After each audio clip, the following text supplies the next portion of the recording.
Hello' everyone, কি খবৰ আপোনালোকৰ? আশা কৰোঁ ভালে আছে। আজি এটা কঁঠালৰ খুব ধুনীয়া ৰেচিপি লৈ আহিছোঁ। মই আগতে কঁঠালৰ কাটলেট কেনেকৈ বনাব পাৰি দি থৈছোঁ।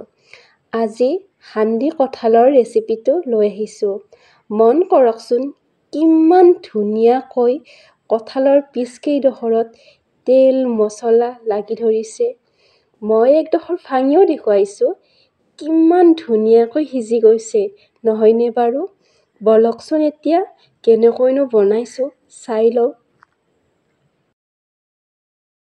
হাণ্ডি কঁঠালৰ ৰেচিপিটো বনাবৰ বাবে কঁঠালখিনি কাটি পানীত তিয়াই ৰাখিছোঁ। পানীত তিয়াই ৰাখিলে কাটি লোৱা কঁঠাল ক'লা নপৰে। যিহেতু এইটো ৰেচিপিত কঁঠালৰ আধাতকৈ কম পিঁয়াজ হ'ব লাগে, সেয়ে 500 গ্ৰাম কঁঠাল লৈছোঁ আৰু 200 গ্ৰাম পিঁয়াজ মিহিকৈ কাটি লৈছোঁ আৰু কেঁচা জলকীয়া 2টা কাটি দিছোঁ। আদা, নহৰু, গোটা জিৰা, গোটা গৰম মছলা পিচি লৈ যোগ কৰি দিছোঁ। লগতে পদিনা মিহি মিহিকৈ কাটি দিছোঁ। ইয়াৰ পিছত হালধি 1 চামুচ দি দিছোঁ। ধনিয়া গুড়ি 1 চামুচ দি দিছোঁ। মিট মছলা 1 চামুচ দি দিছোঁ। এতিয়া জলকীয়াৰ গুড়িও 1 চামুচ দি দিছোঁ। ইয়াৰ পিছত কঁঠালখিনি যোগ কৰি দিছোঁ আৰু ভালদৰে মোহাৰি মোহাৰি মিক্স কৰি লৈছোঁ। সোৱাদ অনুসৰি নিমখো দি দিছোঁ আৰু ভালদৰে মিক্স কৰি দিছোঁ। হাণ্ডি কঁঠাল বনাম যিহেতু মই এটা মাটিৰ পাত্ৰ এৰাতি পানীত তিয়াই ৰাখি শুকুৱাই লৈছোঁ আৰু এতিয়া মিঠাতেল সানি গৰম কৰি লৈছোঁ। এনেকুৱা নকৰিলে চৰুটো ফাটি যাব।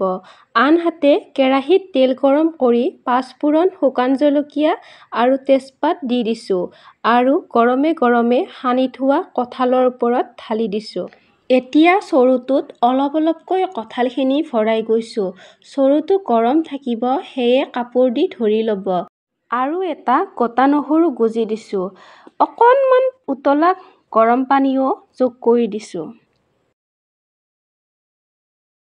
এতিয়া আটা অলপ মঠি লৈ ঢাকনিৰ মাজত থকা ফাঁকখিনি বন্ধ কৰি দিছোঁ।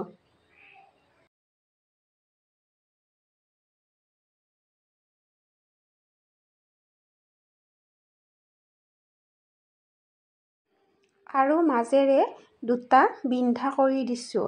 এনেকুৱা কৰিলে গোন্ধটো খুব ধুনীয়াকৈ ওলায় আৰু লগতে আপুনি গম পাই থাকিব বস্তুখিনি হৈছে নে নাই। মাজতে কাপোৰ এখনেৰে জোৰকৈ ধৰি ওলট পালট কৰি থাকিব, যাতে তলিত লাগি নধৰে। ভালদৰে সিজি উঠিবলৈ প্ৰায় 30ৰ পৰা 35 মিনিটমান সময় লাগিব।